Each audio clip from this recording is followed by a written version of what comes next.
Hello! ఇప్పుడు మన ట్యాంక్‌లో 307 టీడీఎస్ ఉంది.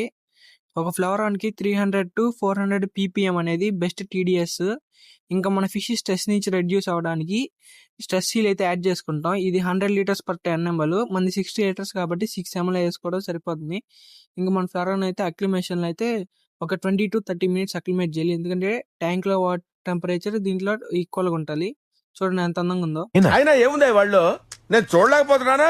మీకెవరికి కళ్ళు కనపట్టలేదా అని అనుకుంటే మీరు పప్పులో కాలేసినట్టే. ఎందుకంటే ఇది ఒక విఐపి గ్రేడ్ ఎస్ఆర్డి ఫ్లవరాన్ ఫ్రై అనమాట.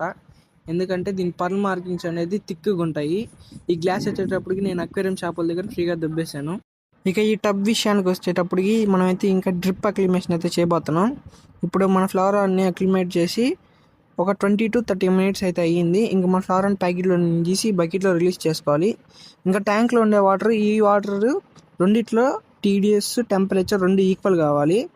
అలా చేయాలంటే ఫస్ట్ మన దగ్గర ఒక పైప్ కంట్రోలర్ అంటే వాల్వ్ ఉంటే మనం ఫిట్ చేసుకోవచ్చు. లేదంటే ఇలా పైప్కి ముడేసుకునేసి ట్యాంక్లో వాటర్ ఇందులోకి వచ్చేటట్టుగా సెట్ చేసుకున్నామంటే డ్రాప్ బై డ్రాప్ డ్రిప్ అక్లిమేషన్ అయితే సక్సెస్ఫుల్గా రన్ అయిపోతుంది. ఇది డ్రిప్ అక్లిమేషన్ ప్రాసెస్. ఇక డ్రిప్ అక్లిమేషన్ అయిపోయిన తర్వాత మన ఫిష్ని అయితే ట్యాంక్లో అయితే లీవ్ చేసేసుకోవచ్చు. లీవ్ చేసిన తర్వాత కండిషన్స్ వచ్చేటప్పటికి దీనికి లైటింగ్, ఫిల్టరేషన్ ఓవర్గా పెట్టేయకూడదు. ఎందుకంటే ఫిష్ స్ట్రెస్కి వెళ్ళిపోతుంది. వీలైతే ఫిష్ని కొంచెం డార్క్ ప్లేస్లో లేదంటే ఒక క్లాత్తో కవర్ చేయండి. అప్పుడు ఫిష్ స్ట్రెస్కి వెళ్ళదు. ఇంకా ఫిష్ని అయితే మనం అసలు డిస్టర్బ్ చేయకూడదు. ఇక ఈ ఫిష్కి ఏం జరిగిందో తెలుసుకోవాలంటే మన ఛానల్ని సబ్స్క్రైబ్ చేసుకొని నెక్స్ట్ వీడియోలో చెప్తా. Okay bye, Tata.